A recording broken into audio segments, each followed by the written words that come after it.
نكافح الأوضاع كيف ما كانت تكون، ونمشي على الدنيا ولا نعرف إيش القدر. نحمل على الأكتاف المواقف ديون، تعودنا نقضي الموقف ولو كان دربه خطر.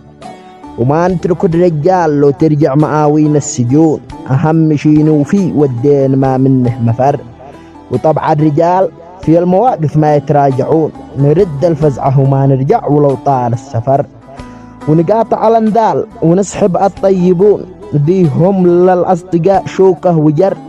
لا عطوا عهد أبد ما يكذبون، والرجال هم مخابر مش فحص بل مختبر.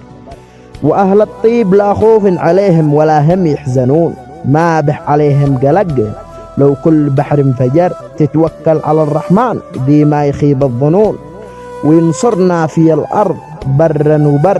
هو الوحيد دي يعلم ما لا تعلمون، سبحانه عدد ما شن المطر. وختمها نصلي على خير حمران العيون، محمد الهاشمي أتخير وأطهر بشر.